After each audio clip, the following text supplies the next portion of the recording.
Hello, ladies and gentlemen. We will be starting in a couple of minutes. I just have some fire safety announcements for you.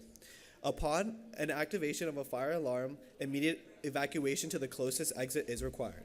There are fire exits at the front and the rear of this auditorium. The use of elevators is prohibited during an alarm, and once outside the building, everyone must proceed to the assembly arena and wait there until an all clear is given by the fire department. Thank you and enjoy. We'll begin in a couple of minutes.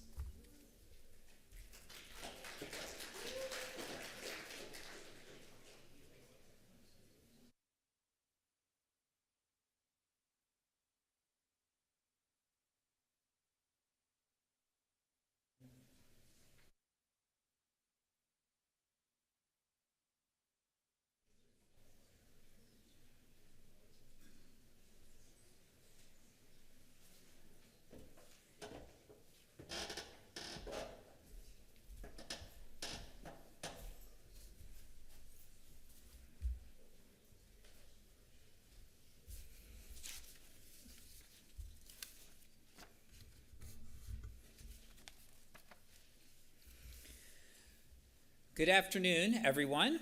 Welcome to our first World Leaders Forum event of this academic year, when we are welcoming Nobel Peace Prize Laureate Leymah Gbowee.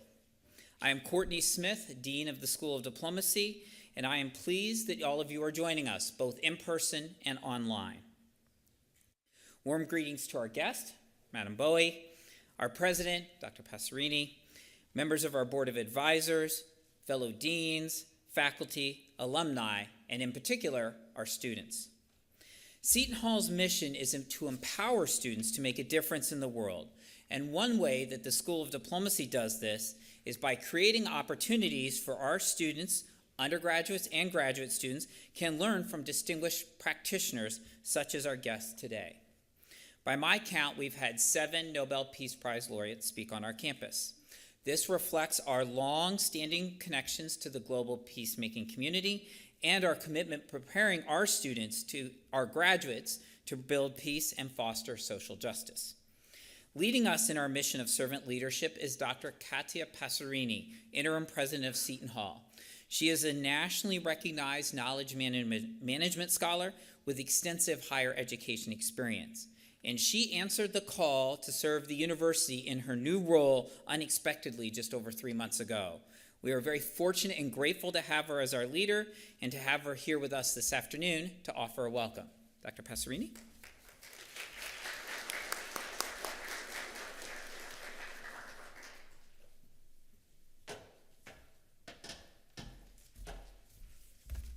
Thank you, Courtney, and welcome. I'm delighted and humbled to be here, and I had the delight to share a meal with you and learn so much more about what you do on a daily basis in addition to what you have already done. And I'm thankful that we are here to celebrate your work, past, present, and future. Because if I look at what you have done, and I look at the UN Sustainable Development Goals, we know that to be able to achieve the SDGs, it takes a village, it takes a community. But I think you by yourself have built that community. And I think that if we start counting your impact of so many of the Sustainable Development Goals with your life work, your institutions, and your community is phenomenal. So thank you for doing that. And thank you especially for demonstrating the power that women have when they come together. I look at women from the lenses of academia in an area that I like to study, which is entrepreneurship. And I can see how important women are in opening opportunities, especially in developing countries, for necessity entrepreneurship. But to reach the next level, we really need to focus on educating more and more women. And this is what you're doing also with your example, bringing peace and bringing in education across the world. When we do manage to educate more women, and in the US, you might know, we have had a late start because some of the earlier universities started admitting women a little late. But then if you look at how we fast-tracked it, today we have more women graduated graduating from higher ed institution with very good scores and outcomes. And yet, if we go and look at higher ed, we still have more that we can do. We find women in the academy in specific disciplines, but not as many in the STEM areas. We find women in leadership positions, but we can have more and more. And if I compare to other countries that you travel and you get to visit and also support, we see other policies that are really, really empowering and trying to reach one of the Sustainable Development Goals, which is gender equality. So you think about Norway, Colombia, those countries have established quota for the number of women that could serve in board of trustees, board of regents, or senate position. We find policies around social opportunities, flexible work hours, support for families, requirements to actually serve in search committees so that when you're selecting faculty, you're actually providing a role modeling that might lead to more women in the academy. And that's very, very important work, because as we have learned from you, that when women come together, they can change the world.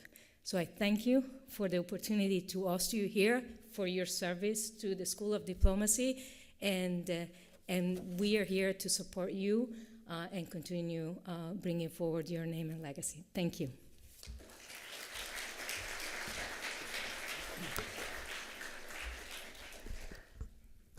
Thank you, Dr. Passerini.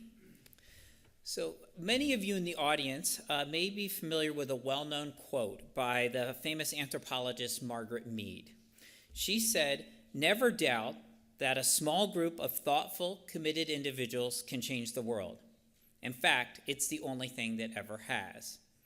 One could argue that the Nobel Peace Prize is a preeminent reflection of just how right Margaret Mead is. I can certainly see it being true in the case of our guest this afternoon. We will properly introduce Madam Gbowee in just a moment. But first, like the president, I would like to thank you for your many things that you've done with your friendship for our school. Ever since Madam Gbowee first visited campus in 2014, she has supported our students by, among other things, hosting them as interns at her foundation, and more recently by serving on our board of advisors. We are thrilled to have her back on campus today. The last time Madam Gbowee visited Seton Hall was in 2019 to celebrate the graduation of our daughter Leymah from our master's degree program.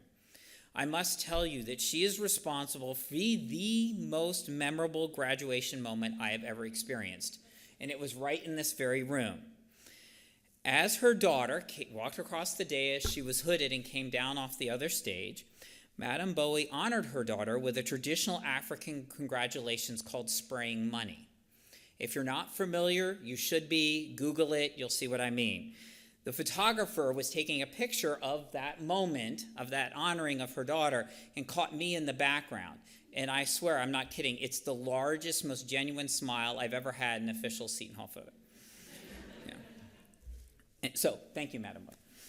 I would like to now welcome a good friend and colleague, Gail Thornton, to introduce our guest and to highlight our guest's many contributions to peace and social justice. Ms. Thornton is a member of our board of advisors, and she's also an alumna of our master's degree program. She had me in class, or I had her in class more years ago than any of us will admit while I'm up on stage.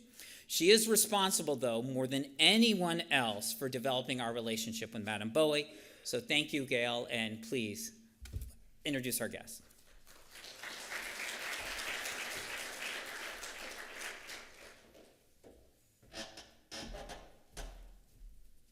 Thank you, Dean Smith. It is my honor and privilege to introduce Nobel Peace Laureate Leymah Gbowee, a Liberian peace activist, social worker, and women's rights advocate. She continues to be an unstoppable force in the world and an international leader who single-handedly changed history. I'd like to say a few words about the impact of her work on humanity, the lessons taught many Seton Hall students who served as interns in her foundation, and the impact of her work on my life. I first met Leymah right here at Seton Hall. It was 2014 during a World Leaders Forum just like today, and I approached her, Who would have known back then that it would have turned into a 9-year relationship and involved 15 Seton Hall interns as they learned real-world communications and public relations skills while helping Leymah get the word out about the impact and value of her work. Leymah received the Nobel Peace Prize in 2011 after leading Christian and Muslim women in a nonviolent peace movement called Women of Liberia Mass Action for Peace that played a pivotal role to help end the Second Liberian Civil War in 2003. Leymah and other women sat in public protest, confronting Liberia's president and rebel warlords. With a group of other women, she helped lead her nation back to peace.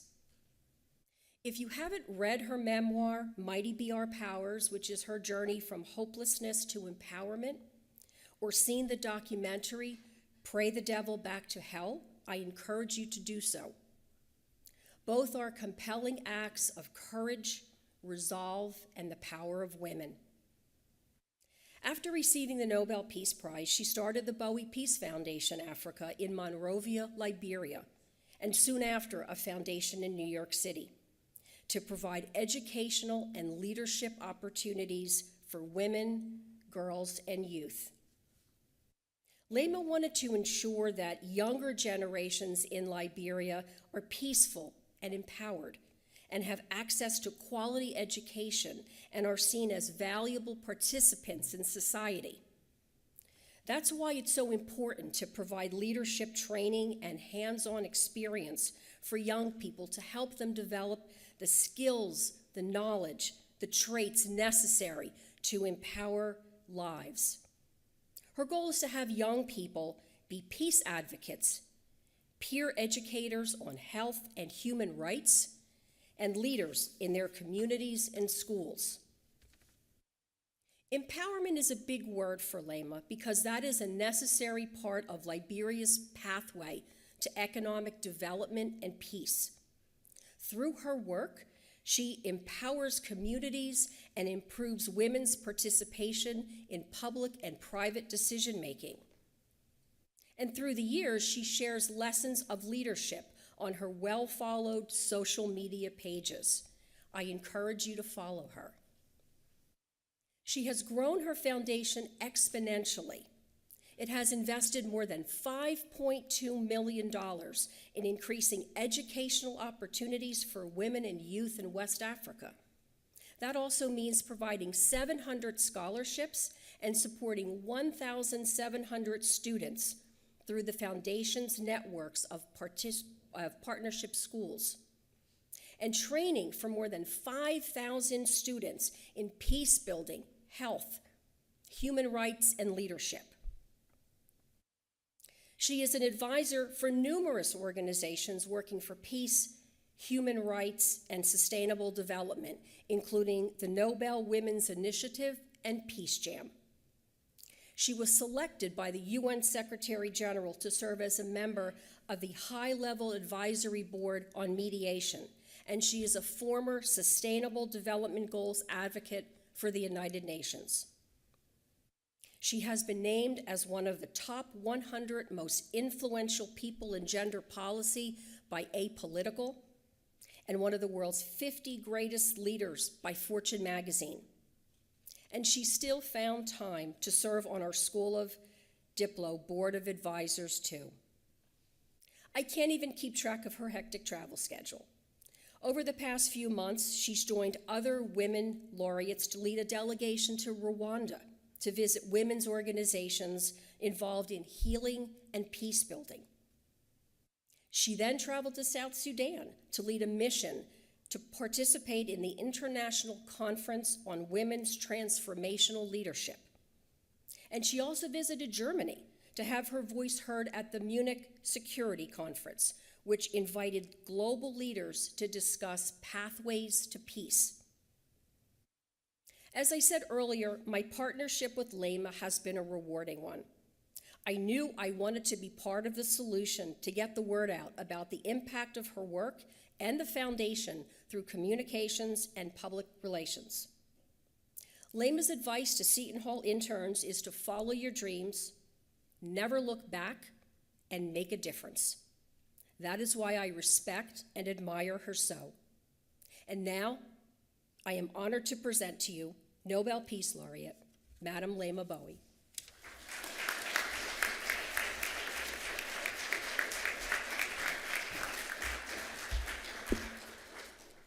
Thank you, Gil. I'm honored and truly happy to be here. Thank you to the School of Diplomacy. Thank you, Madam President, for having me and for taking up the time. I'm sure you must be extremely busy to be here this afternoon. To everyone who signed up to be here, I'll start by saying this is another day the Lord has made, and I will rejoice and be glad in it. I'm truly grateful to be here. I'm happy to be standing here, but I'm also at a place where it's a difficult time in the world that we find ourselves in. People have more questions than answers. People are sad, angry. There's a mixture of everything happening when it comes to emotions as it relates to where people find themselves in the world that we live in today.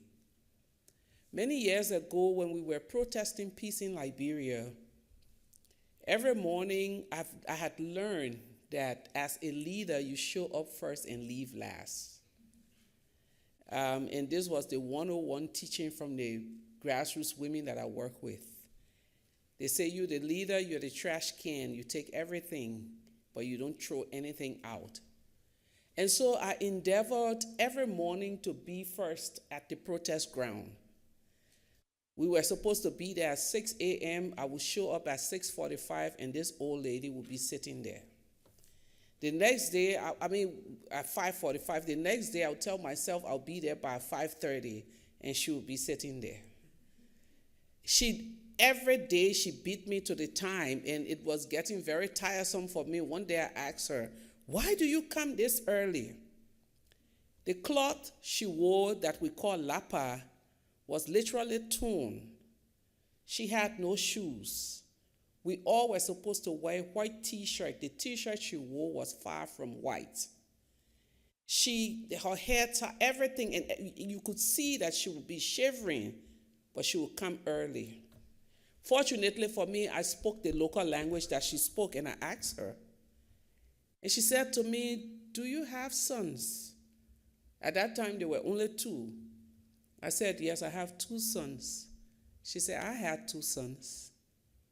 She said, I lost my first son during the First War in 1990. And then I recently lost my second son. She said, but when I heard that women were coming together to pray for peace, I decided that I would join. I didn't want you to lose your sons. So I'm here every day because I don't want you to lose your son. That has been one of the major drivers for what I do. That there are people in this world who may never benefit from the glory of peace, but they're determined to make the sacrifice that would lead us to peace. I recently attended a conference in India on global compassion, a youth conference. And as I sat at that conference, I kept thinking about what compassion means in the world that we live in today. How do we describe compassion when our world is about us versus them? I equals me. There is no longer a place for any form of discourse. The politics of our world has gotten so divisive and so nasty that there is no border. I sit on a board, and a prominent U.S.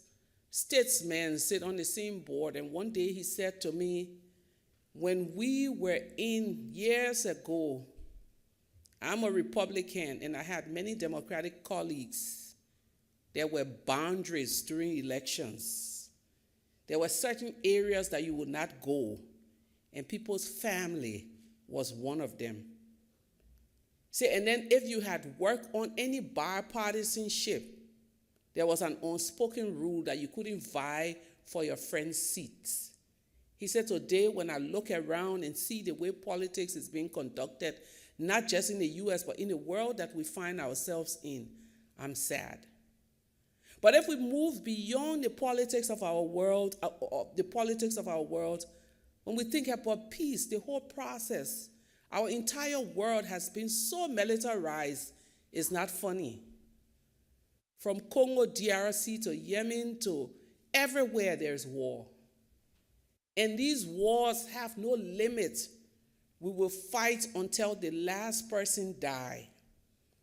The state of our world that we find ourselves in is nothing to desire. Some days I travel to places and I sit and I look and ask myself, I thought this was over. Last year we found ourselves in Poland immediately after the attack on Ukraine. And we went to a refugee camp. As soon as I walked in that room, imagine Liberia's war had been over for 20 years. I saw myself in that room and I couldn't function.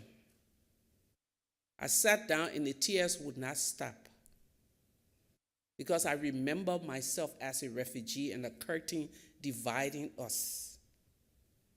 And then we crossed into Ukraine to Lviv.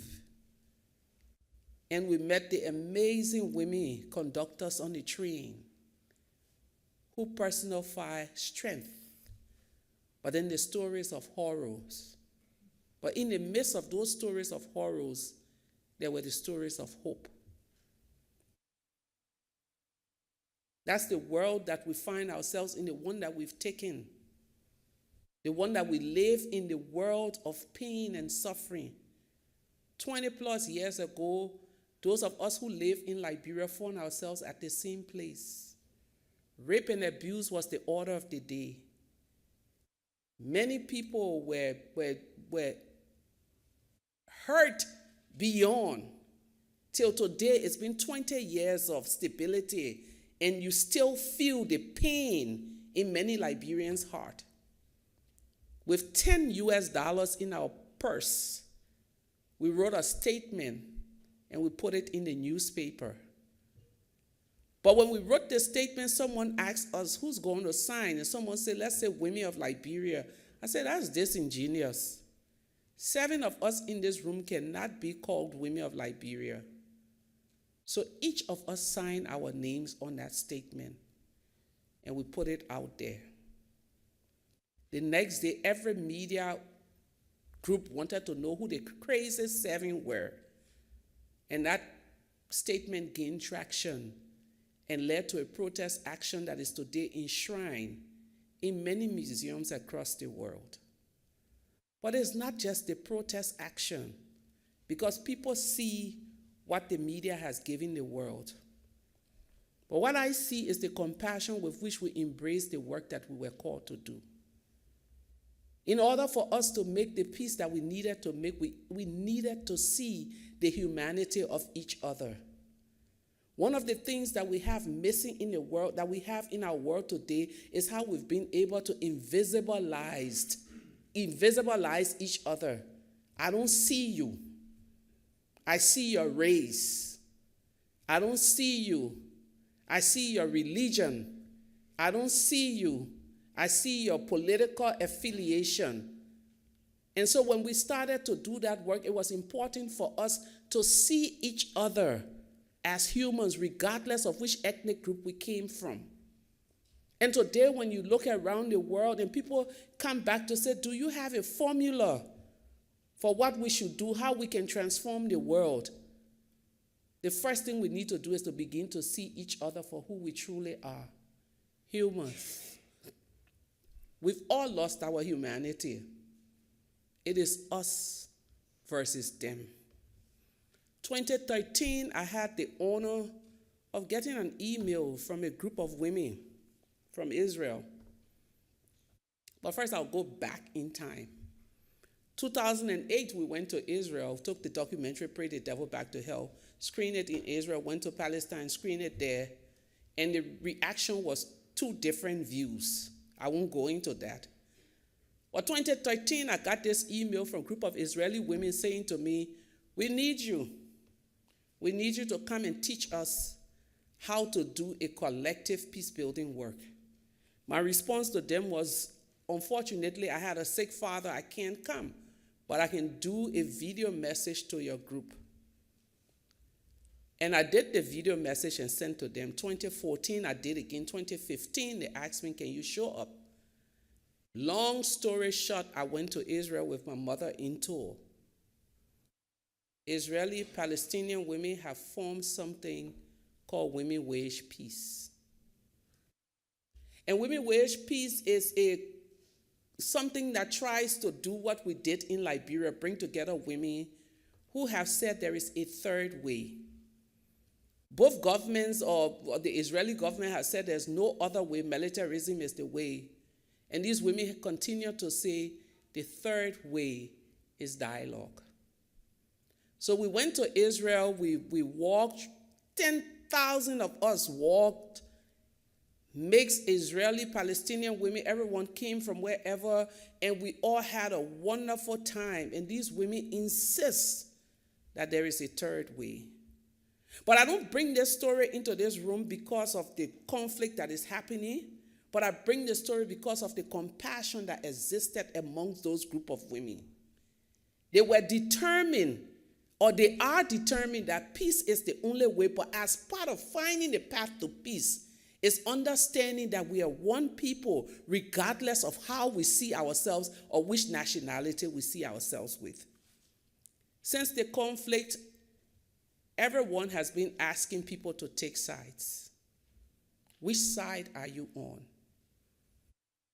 There have been people coming to my office in New York to say, you have to declare your side. And I tell people that I have one side. And the side that I have is the side of humanity.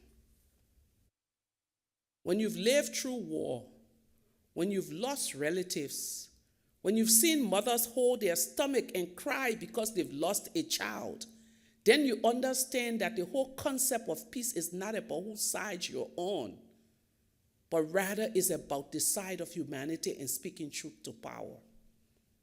There have been many statements that have been put out since this conflict, but one that stuck out for me is the one that was written by the Women Wage Peace.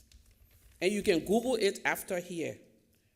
But there are many things that they said in this afternoon when we had our conversation. Something someone said, you can't be stuck in history till you forget the future.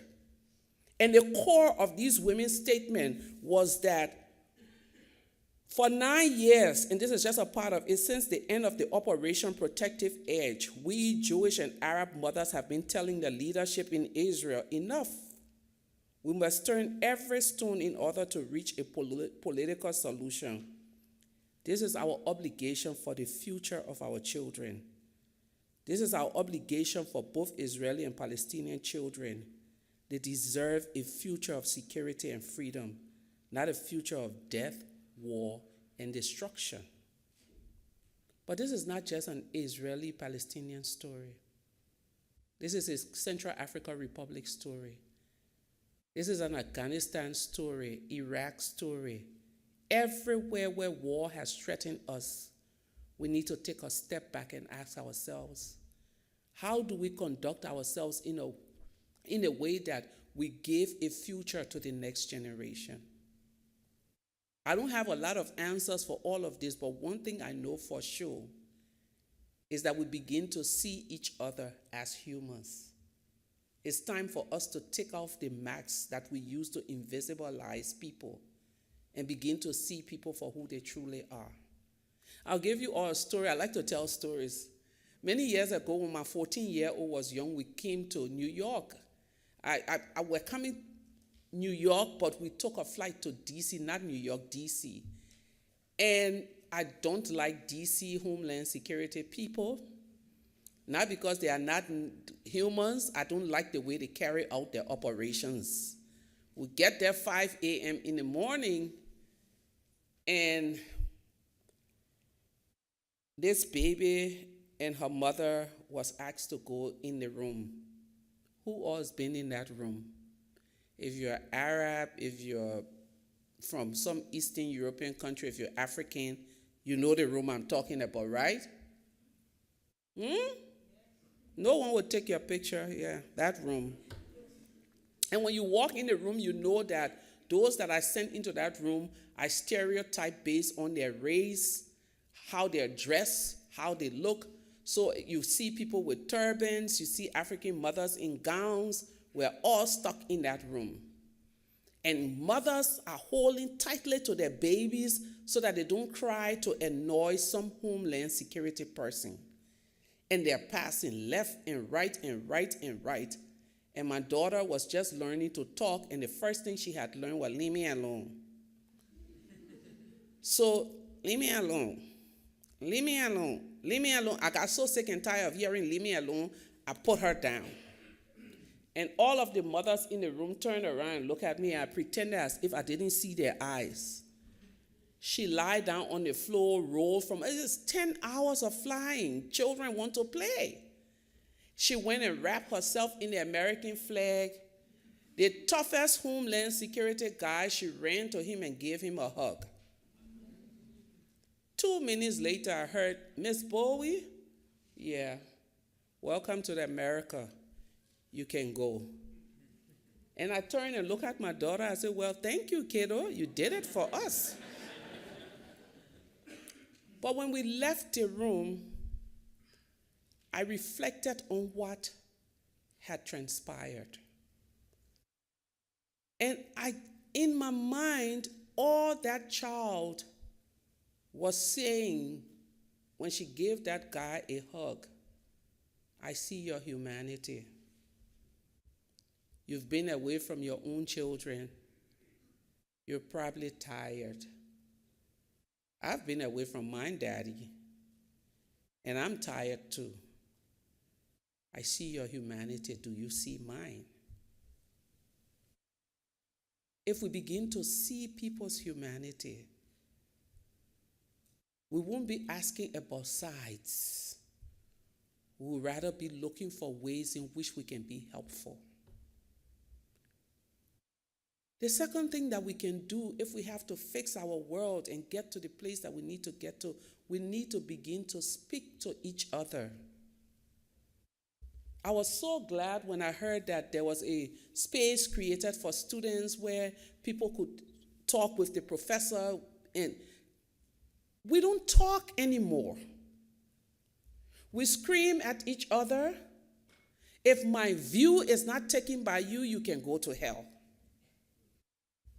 When we ask questions, we're not waiting for the answer that the person has. We're waiting for what we want to hear. So if you don't have the answer that I want to hear, I shut you out. Someone said recently they gave grants to some group of women to do joy, like joy grant. I've never heard that before. A whole community in California of disabled people, they said they wanted joy grant. If anyone has money for academic institutions, please give grants for dialogue. Because the deep, dark divisions that we see in all of our communities could be fixed by people just sitting and having the patience to have conversations, even about the things that you're not satisfied about. The second thing is we need to begin to cross imaginary borders and seek understanding of why things look the way they look. Because things may not necessarily be the way they are or the way you see it. I came to New York one day, again with that same baby, because I was traveling with her from the time she was 6 weeks old. And so I gave her passport, and the Homeland Security lady, at this time she was over 3, saw the passport, looked at me and said, "Oh, you're back to pop out another baby."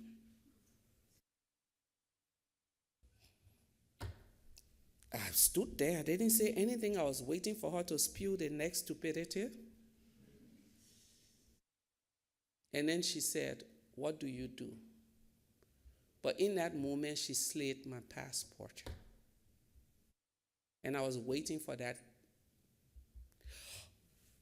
"I'm so sorry, ma'am." Because, of course, it came up who she was talking to. "Ma'am, I'm so sorry. I'm so sorry. I'm so sorry. I'm so sorry." That was all she could say.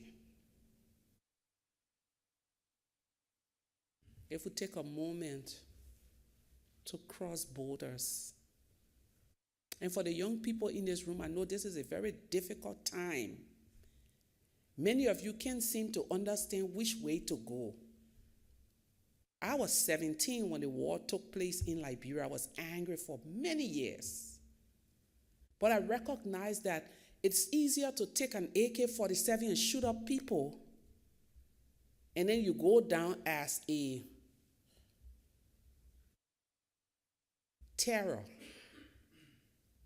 Or it's more difficult to decide to build relationship and build peace. And I can hear people's brains screaming in this room, how do you build peace? Peace is not just the absence of war. Peace is the presence of conditions that dignify people.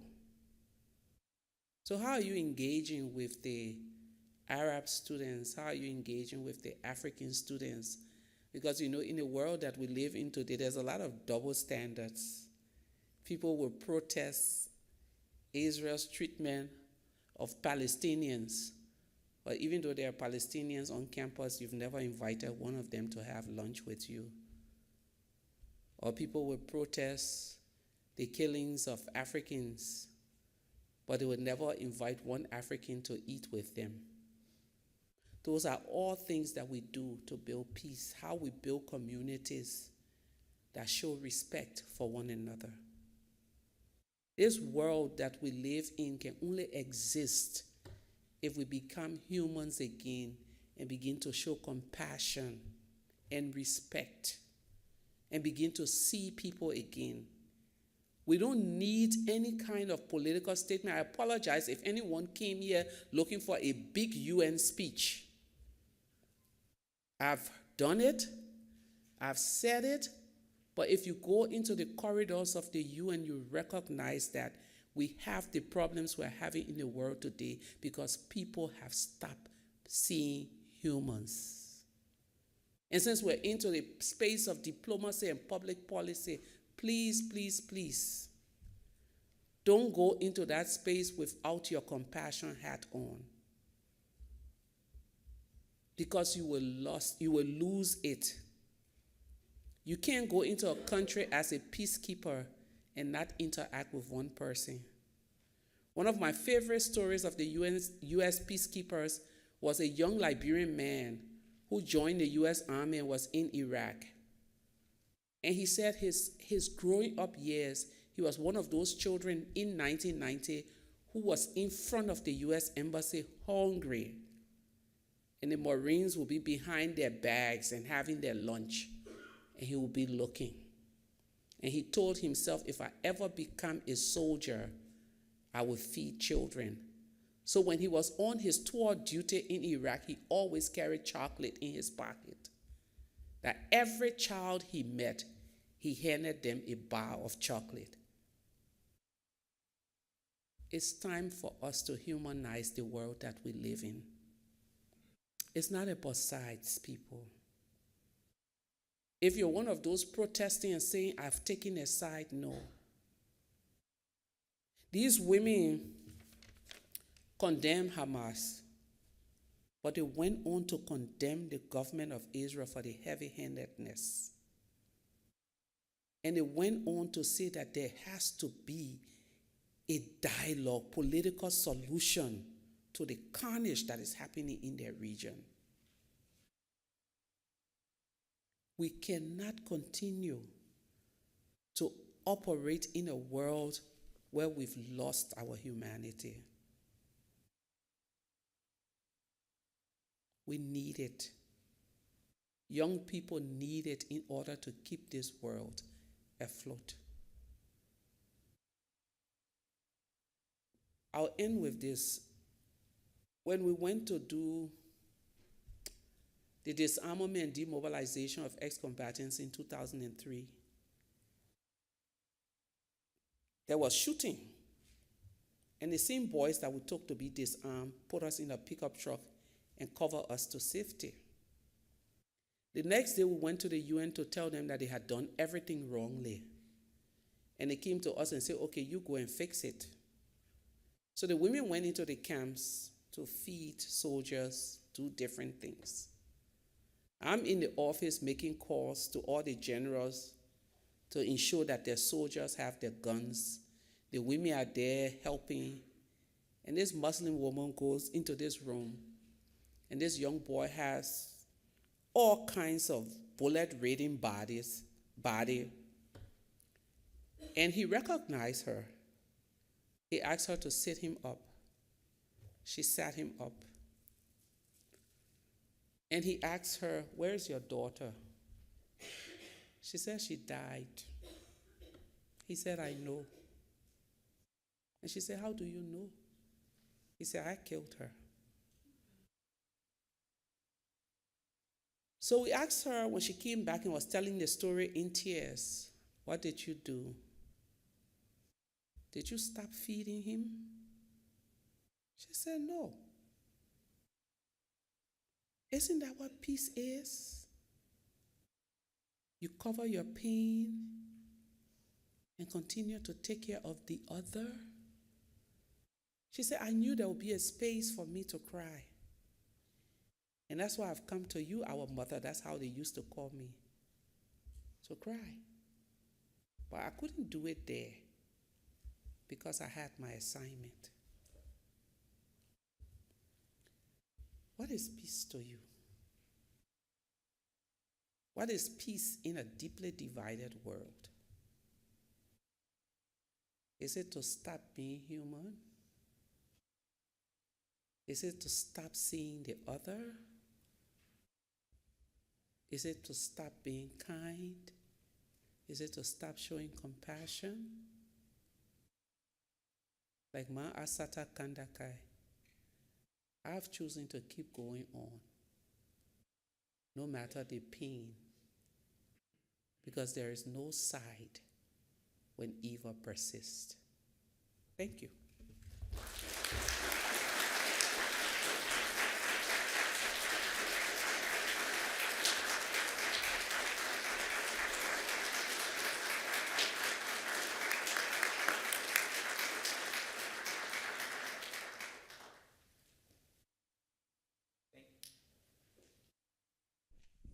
Thank you, Madam Bowie, for those remarks. They're both somber, inspirational. I know I probably speak for others in the audience where I think I could use a hug from your daughter right now, actually.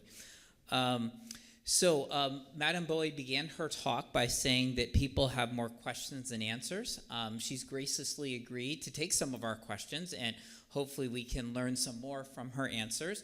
A number of you submitted questions through the registration process, and so I'd like to begin with at least a few of those for people that did that. We appreciate that very much, and then we'll open up questions for the general audience, okay? So to start off, I'd like to invite, for the first question, Gabriela Fernandez. And by the way, there's a mic right here in the center, so everybody can hear us in the audience and remotely. So, Gabriela?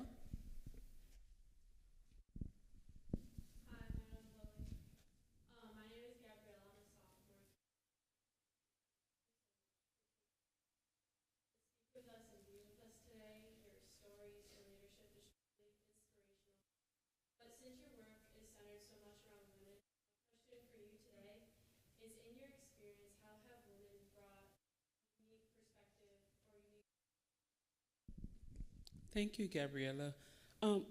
Most time people ask, are women more peaceful than men? My answer is no. We're more thoughtful.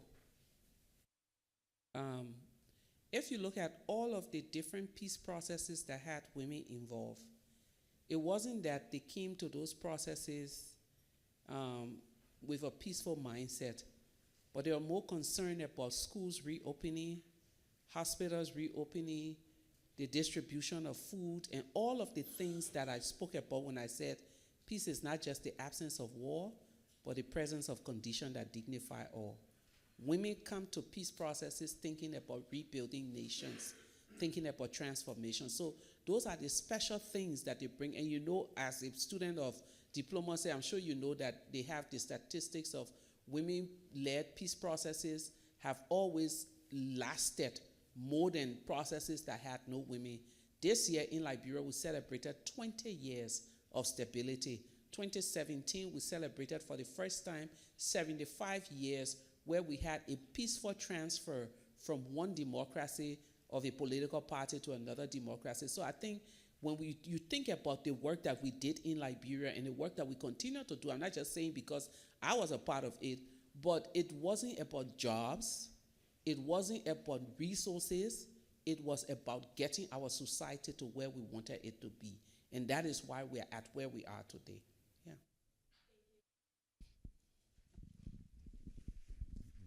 Thank you. For our next question, we will go to Cameron Bird.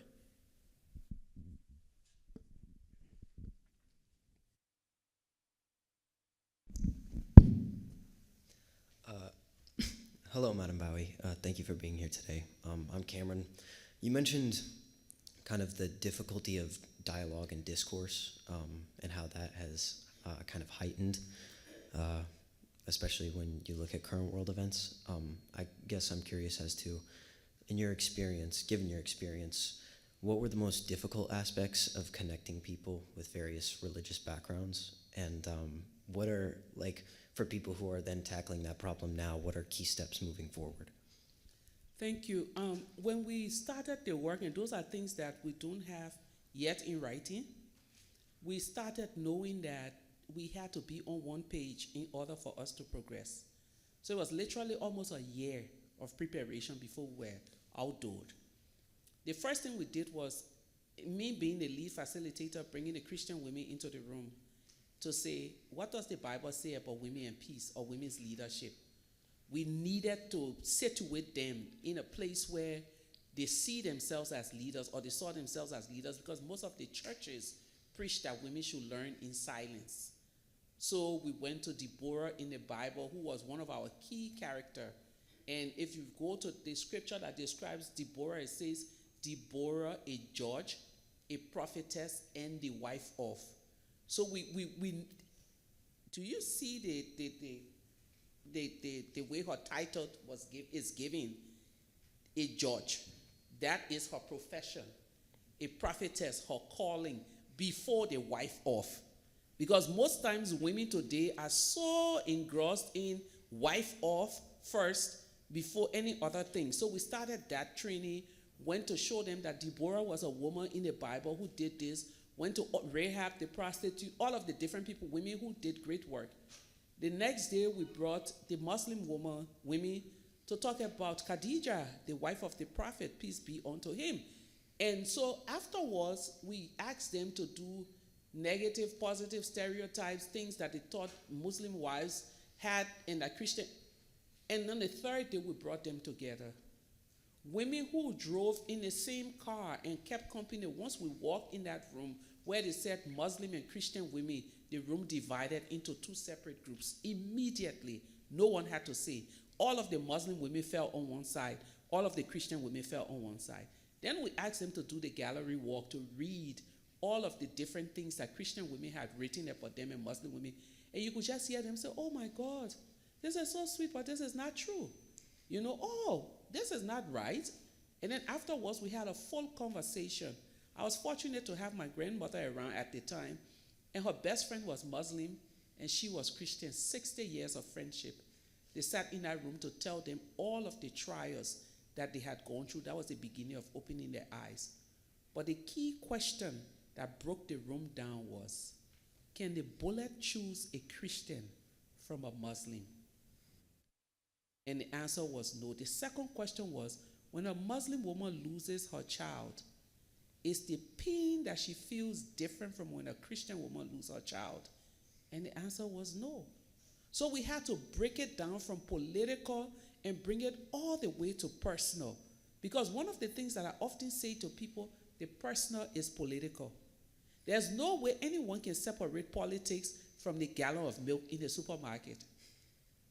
If the economy is bad, the price of milk will go up and it's going to impact your life. So the personal is always political. So we use all of those things, brought these women together, but it had to be a movement or many moments of conversations, of dialogue, of breaking things down, of taking out a solid year of working together to get us to the place that we were before we were unveiled to the world.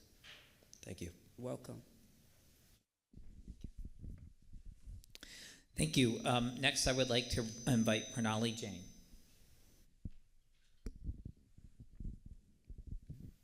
Thank you for being here, Madam Bowie. I'm Pranali Jain, a senior at the School of Diplomacy.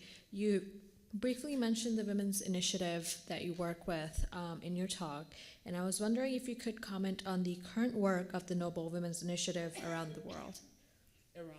Around the world. Oh, well, NWI by itself first support the work of NWI is the Nobel's Women's Initiative, and it's the only space that women, Nobel laureates, women who have won the Nobel Peace Prize, started an organization to support each other's work. So one of the things we do is to support the work of all of us. So recently was elections in Liberia.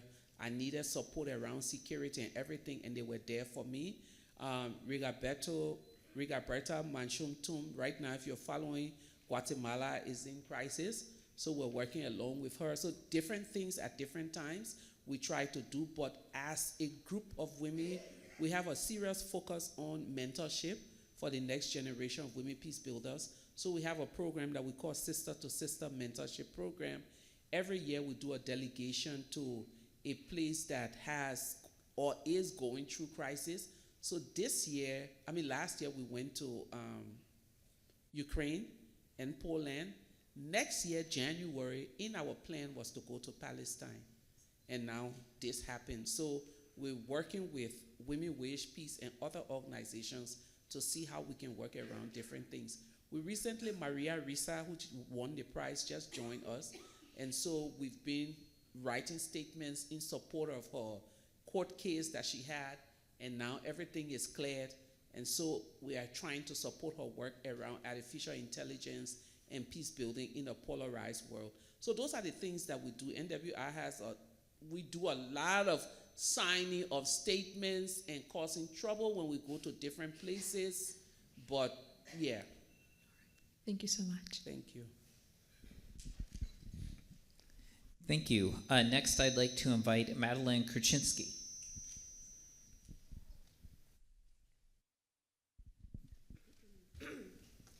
Good afternoon. Thank you so much for being here.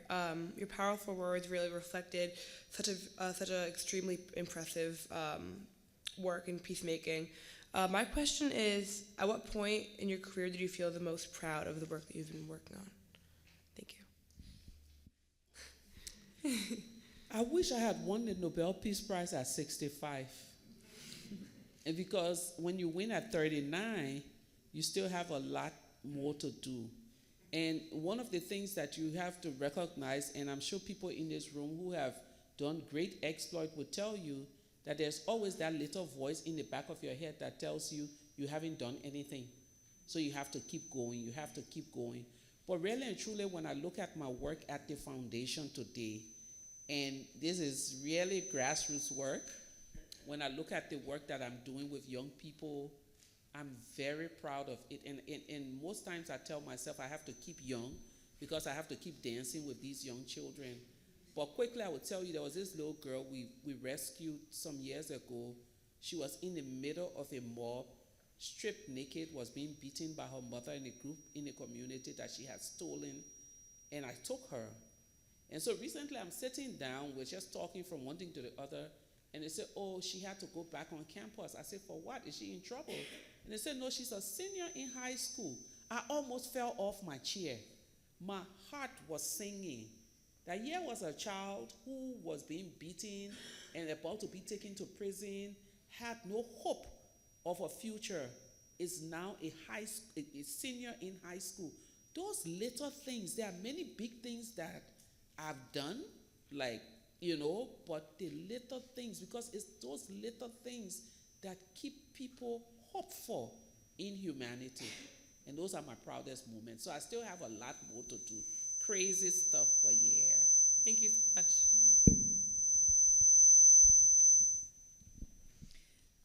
Thank you very much. Next, I'd like to call on Jolene Rukab. She may be joining us online, but luckily I have our question here, so I'll ask it on behalf of Jolene. So Jolene asks, Madam Gbowee, how can your success story be applied to other conflicts around the world, specifically the Palestinian-Israeli conflict? That's the mistake we make, and that's why we...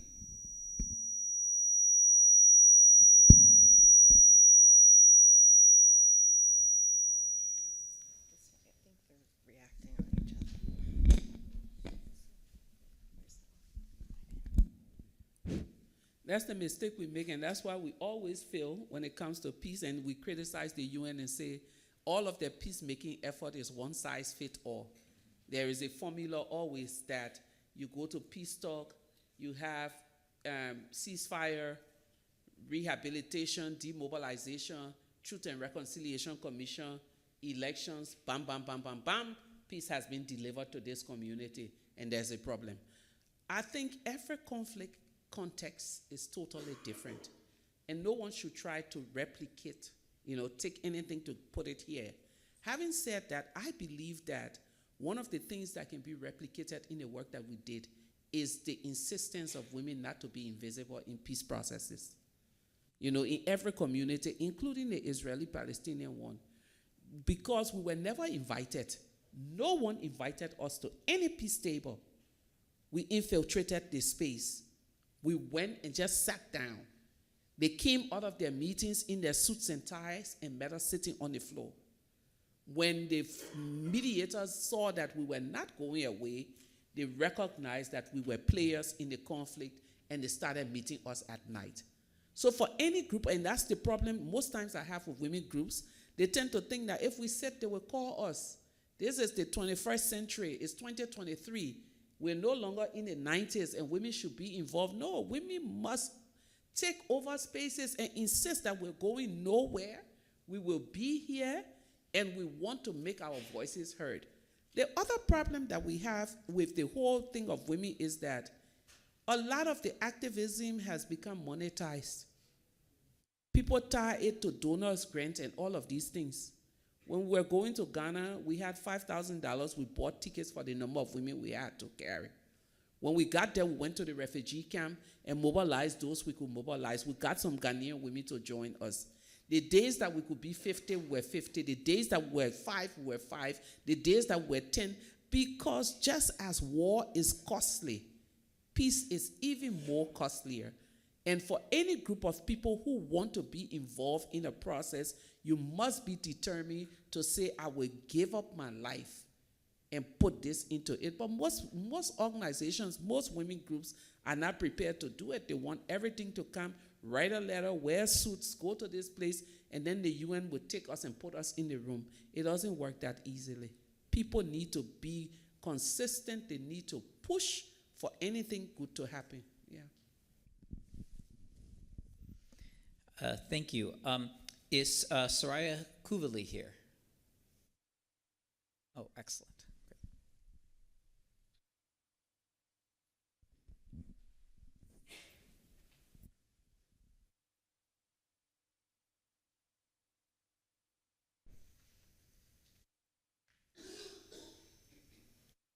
Thank you so much for being here. My question is, as current students and future leaders, what can we do to encourage peace? That's a hard question, girl. What is peace to you? Peace to me would mean that everyone has basic human rights and is respected, heard, and their voices are ensured in world processes. If you were to take one thing out of that answer that you just gave to me, what would that be? That everyone's voices are respected. So then peace starts with you, by respecting the voice of everyone in your space. And then by the time you have grown in doing that, you recognize that it comes easily to you.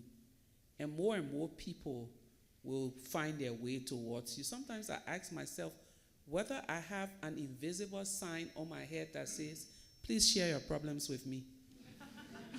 Because sometimes I sit in a plane and someone will just start talking to me, I'll be like, oh my God. Or sometimes people will just share, but I'm learning to be a good listener. And maybe I have that expression of compassion. That's why people will share with me. But if you think that peace is about respecting other people's voices, your duty now is to try to create spaces where people's voices can be heard. I tell people when I started this work, I started with 5 girls in my community, protecting them during the war, ensuring that they were not raped or defiled by the fighters in the community. When I won the Nobel Peace Prize and went to vote in 2011, one of the girls came to me and said, you don't remember me, but I was one of the 5 girls. I've graduated high school and I'm now in college.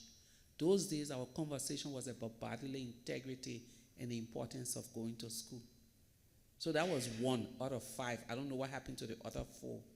But the point that I make to you is that in order for us to grow into being a Nobel laureate, you have to grow like a tree, grow your voice.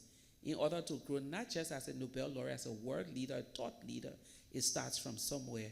Whether it's the little children in the community, you putting them together and growing it to your classmates and your colleagues. But I think for each and every one of us, we have a duty. Those things that are important to us, how do we continue to push it and ensure that we're working on it until... I was telling the young people earlier today that when you finish the school of diplomacy, the one mistake you make is trying to find a job that will give you a lot of money. You're not going to transform the world with a lot of money job. Because you could make a lot of money, you'll probably be sitting somewhere shuffling paper. The jobs that are transformative are the ones that have no money, but are the ones that are most rewarding. It's in those spaces where you're encouraging people and doing this. So I encourage young people that when you're starting your career, start down there, grow, and before you know it, you find yourself in a space where you're already an expert. So when you're dealing with policy issue, someone can come and tell you a lie, and you will know. I'll give a quick story, Courtney, and then I'll let this young lady sit. We went to DR Congo, and I was leading the delegation there. So we went to sit with the UN at that time in Congo, and everyone was telling me sweet stories about how the mission was working. But I was just sitting there looking at them and like, these people forget that I have a PhD in surviving war.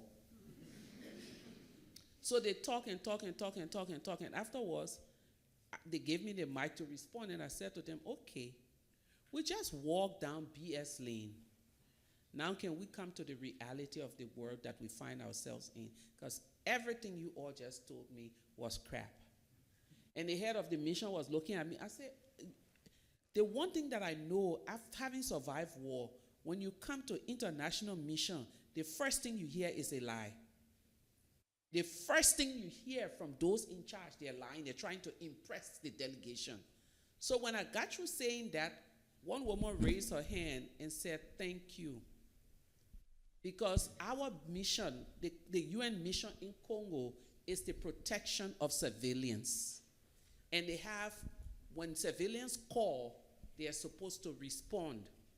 And she said, we have a 90% call rate, and we have a 33% response rate.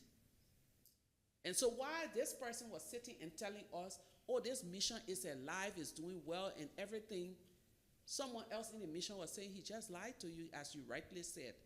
So the point that I make is, if you've been working at the community level, starting your career there, I know you will make money, but don't let money be the first driver of what you do. That's also how you build peace. Because by experiencing the grassroots work, and building upon it and then finding yourself at the UN. I don't want to hear, what's your name, Miss Koulibaly? Soraya as the Secretary General, and she's living in a fake world because she doesn't understand anything that is happening down there. That's why we're in the mess that we find ourselves in. People who have never had any connection with the real world are now policy makers, and they can't tell you jack. Did I answer your question? I think.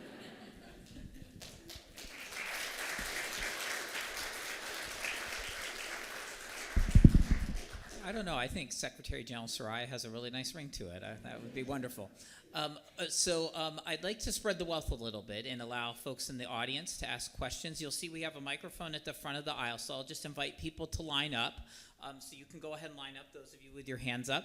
The one thing I would ask is if you can keep your questions very succinct, like one-sentence questions. We're doing a very good job of going through questions quickly, and I'd like to let as many have a chance to ask as possible, okay? So Hatem, you can begin. Thank you, Madam Gbowee, for being here. My name is Hatem, a grad student, School of Diplomacy. Liberia have 17 ethnic groups and survived 2 civil wars.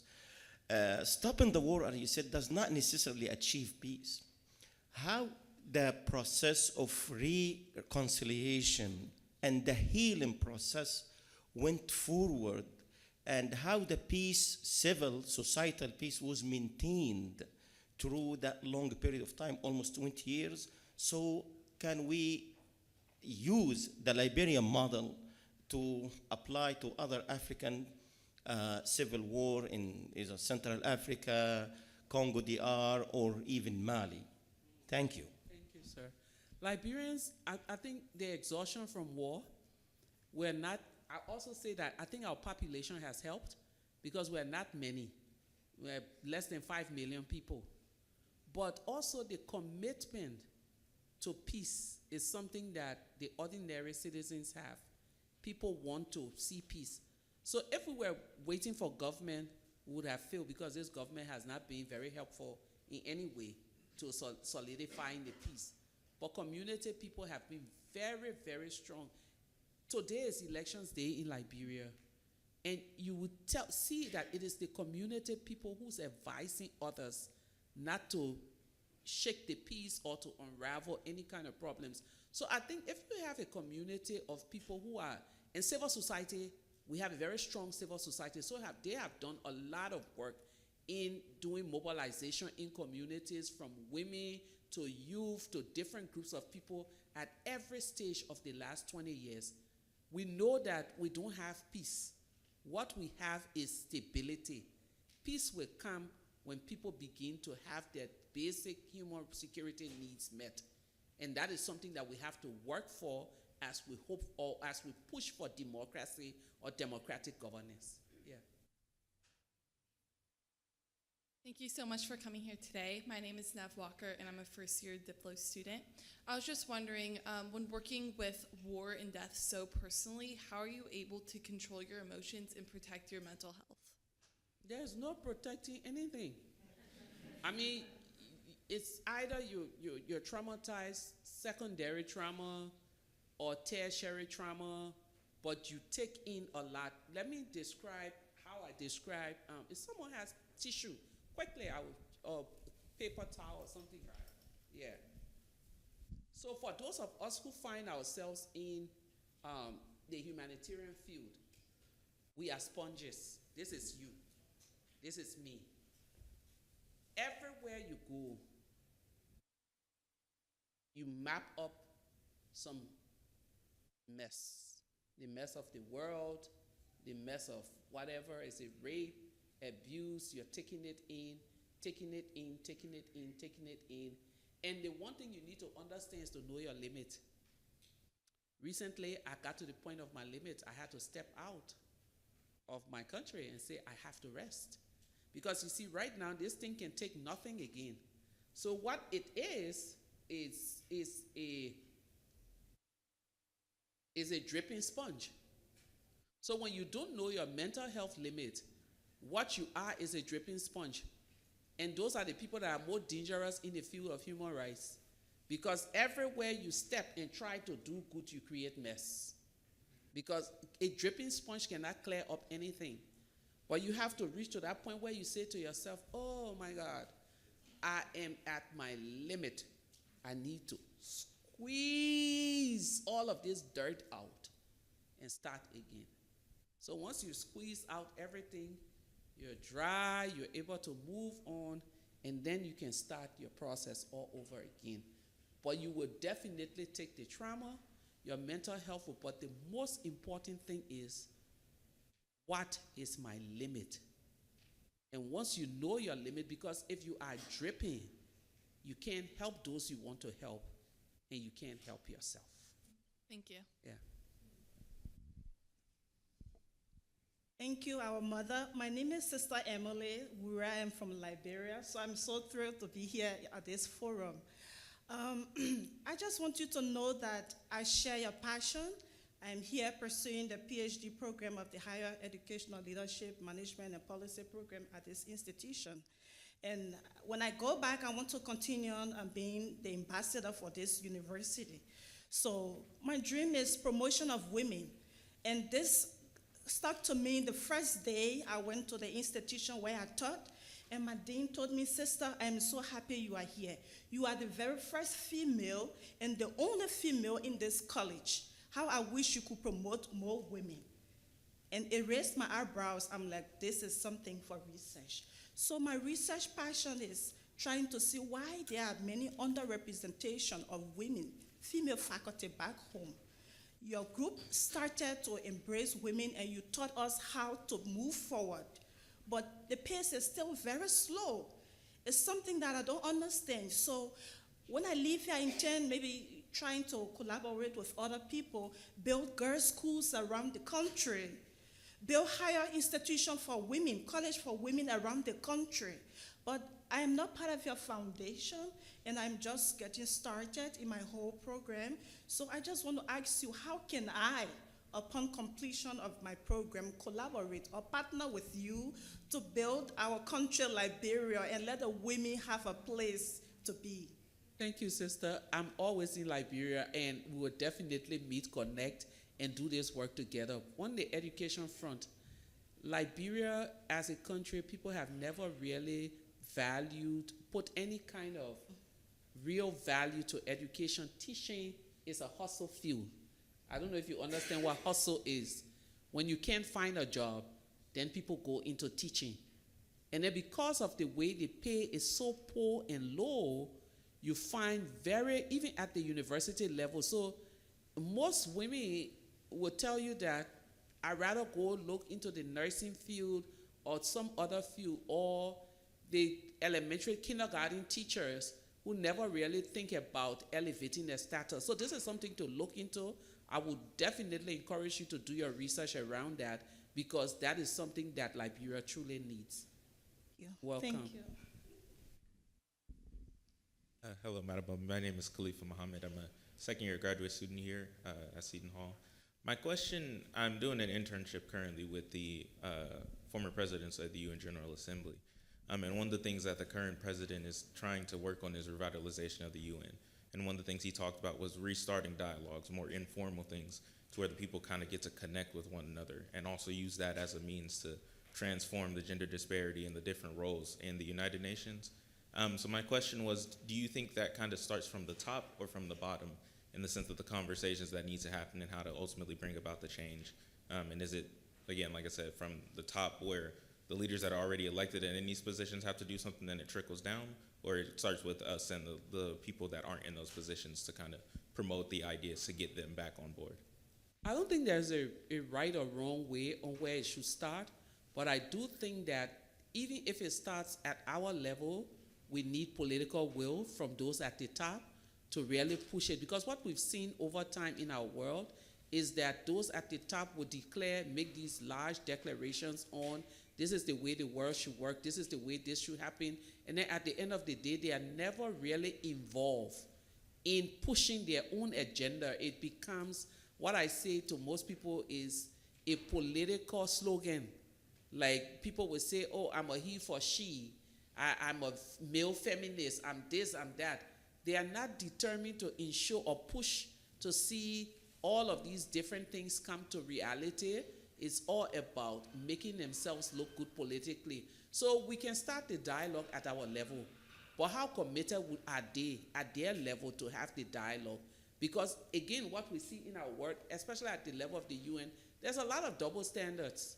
Recently, many of the nations around Palestine pushed for they had a vote at the Security Council that did not pass, and then it went to General Assembly, it passed. But the interesting thing for me was that that vote that they were passing, Jordan and all of these different countries raised the issue of humanitarian passage and all of the different things that the Palestinian people needed.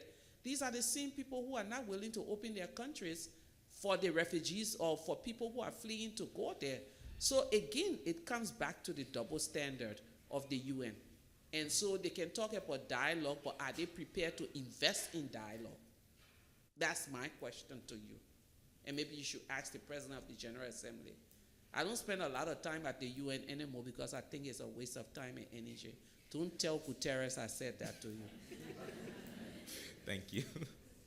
And Ose, so my apologies to everybody else in line, but I think Ose is going to be the last question. So Ose. Good afternoon, ma'am. Thank you very much for being here. I have two questions, if that's okay. Pick one. Pick one, okay. So, so oftentimes it feels like, especially for us graduates, whether undergraduate or graduate students, sometimes it feels like we're like ants in a storm. We have so much conflict going on, and it feels like our voices don't matter. From your experience in Liberia and the conflict, how do we as people, as individuals, how do we reach a position where our voices matter? I don't think, I think if we focus too much on whether it matters or not, we will not do. I think we just need to do. I'll give an example. I went to Cameroon. Cameroon had been at war for a long time, and no one would recognize it as a civil war. All they said was it was an Anglophone, Francophone problem. So this was just before the pandemic. In my role as part of the African Women's Leaders Network, I decided that I wanted to take a mission to Cameroon. And we got a huge support from the Secretary General, from everyone. At the time I was going on that mission as a private citizen or as a Nobel laureate, the UN was sending a huge delegation also to Cameroon. So I get to Cameroon, my counterpart, Madam Kalala from DR Congo, and all of our team members, and we have all our meetings lined up. I did not know where that was headed. I was just doing. I felt like it was important for me. We call it the Journeys for Peace. It was important for me to make that journey for peace. We interacted with those from the Anglophone Cameroon, interacted with women on every side, at the government level, from the Prime Minister to the Defense Minister to everyone. At the international level, there was no embassy that we didn't meet with. The Archbishop at the time, we all sat and we had a conversation. Leaving Cameroon, I was writing my report, because one thing I know is that the longer you keep your report, the longer it takes for anyone to do anything. By the time I landed back in New York, my report was on the Secretary General's desk. 1 week later, the Security Council called a meeting on Cameroon. That same meeting, they declared what was happening in Cameroon as a civil war. The point that I make to you is that I felt it inside. I wanted to do something. I didn't know where the hell it was going to lead to, but I knew that I had to do something. And this is what I have to say to the young people as we conclude. Do not ever second guess yourself. If you feel it inside, deep inside, that is worth it, go for it. Most times when you say, oh, I want to make change, you know how you know you're on the right path? You tell your parents and they say you are crazy. You tell your friend and they are excited about it. Just know you are on the right spot. But when you lay down to sleep, I do a practice of keeping a notebook. I have a lot of these. When I'm old, it's going to sell for a lot of money on eBay. I keep it next to my bed, and if I have any idea, I wake up and I write. So I have different things in here, from articles to scripture references to different things, just to encourage myself. But some of the craziest midnight ideas, when I step out to implement, they have turned out to be some of the biggest successes of my work. And Cameroon is one of them. So young people, don't look for trend. Trending never lasts. Go on social media. Maybe something is trending right now. If you look on your phone, you see what is trending. In the next 30 minutes, something has overtaken that trend. So I tell people, don't stick on trend. Stick to what you believe that you can do to transform the world that we live in.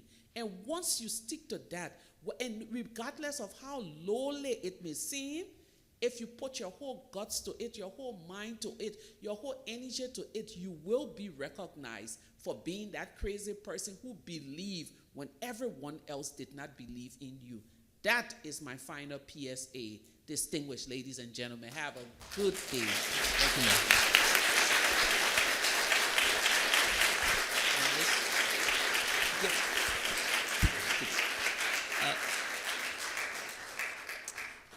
Ladies and gentlemen, I think, thank you for applauding for that. I think that's such a wonderful and inspirational way to end.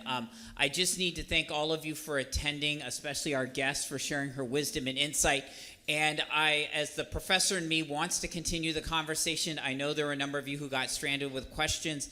The only thing I'd like to say is you're always welcome, and we hope you will come to future events and be able to ask questions for those. So, Madam Gbowee, thank you very much, and my thanks to all of you.